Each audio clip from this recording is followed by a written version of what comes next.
what steps do I need to take today, 6 months down the line, 1 year down the line, in order to move towards that future state, which is where that step of gathering evidence actually comes in.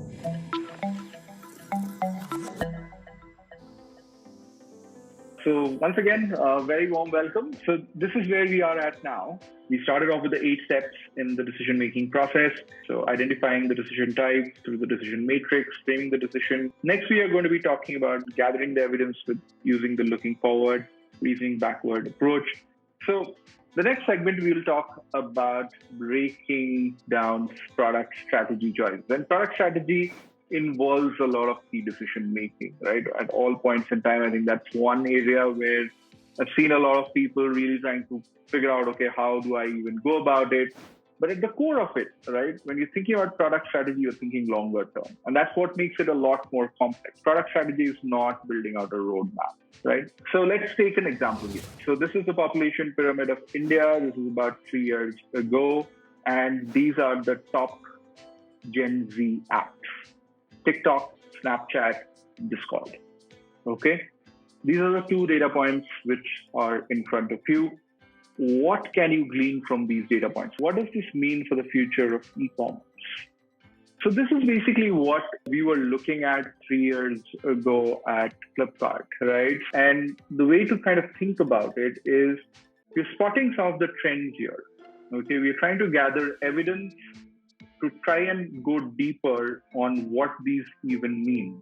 And what we're trying to do is imagine a future state. What will the future look like 3 years down the line, 5 years down the line, 10 years down the line, right? And paint that picture of the future and then work backwards. Okay? And then we'll work backwards to figure out if that's the future state and this is my present state, that's the bridge that I need to cross. What steps do I need to take today, 6 months down the line, 1 year down the line, in order to move towards that future state? And that's what leads to kind of your quarterly roadmaps and yearly roadmaps and whatnot. Okay? The high level, that's basically what is called the looking forward and reasoning backward, which is where that step of gathering evidence actually comes in. So let's understand that in a bit more detail. So looking forward has these 3 steps. First, you extrapolate. You look forward based only on what you and the others know to be true in the present. You extrapolate that data, okay? Next, what you do is you interpret. You take a stab at what all of the knowns, all of the data really mean for the future. And third is you form a point of view, which means you are narrowing down your look forward to the vantage point of your particular product area. And what will that future look like for your business or for your market in the next 5 to 10 years? Once you've painted that vision, then you are reasoning backward, which is what are the specific decisions your product or organization needs to make today, 6 months from now, 6 years from now, right? So how did we actually extrapolate? If you look at the data very closely here, you will see that close to 25% of India's population in this graph shows is between the 15 to 19 and 20 to 24 age brackets, which means this 25% of the population, this is the Gen Z that we're talking about, they are going to enter into the workforce in the next 3 to 5 years. What does that mean? As they enter into the workforce, they start becoming potential customers for an e-commerce platform like Flipkart. You're talking about 25% of India's population. By no means is it a small number. What does this base look like? They're very, very different as compared to our existing base. Okay?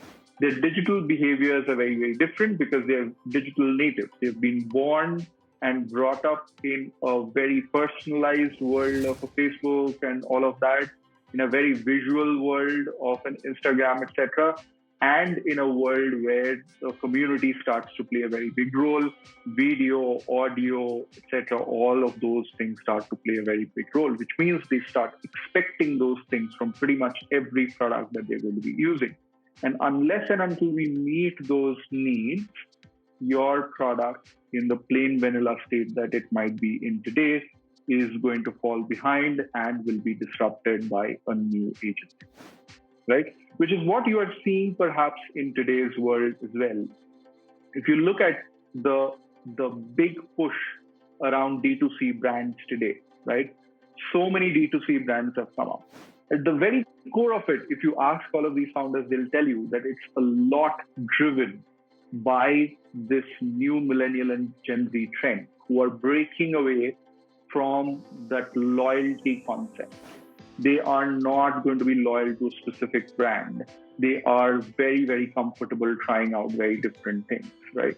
You are seeing a lot of trends around social commerce, around live video commerce and things like that. It's because the newer generation which is coming into play, right, which will be the potential customers, they are the ones who are demanding that kind of an experience, right? Be that on Discord, etc. They are looking for those kind of things. And that's why you are seeing voice-driven commerce, etc., coming into play a lot more, because these are people who are very, very comfortable with those technologies, right? So which is why from a business significance standpoint, it's very, very significant that 25% of your population is going to find your current offering very much not to their taste, which is why it matters to work for those. And how do you go about doing it?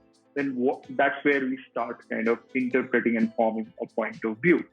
And what we did was that we saw that, okay, if you actually deconstruct each of these apps, on TikTok, for example, if you deconstruct it, you'll find quite a few different elements. You're finding shorter attention span, you're finding video, you're finding audio, you're finding influencers, you're finding a lot of those elements there, right? In Snapchat also, you're looking at vanishing videos, you're looking at games, etc., coming in a lot more popular, right? A community starting to form a lot more, right? On Discord, again, a community feeling coming in.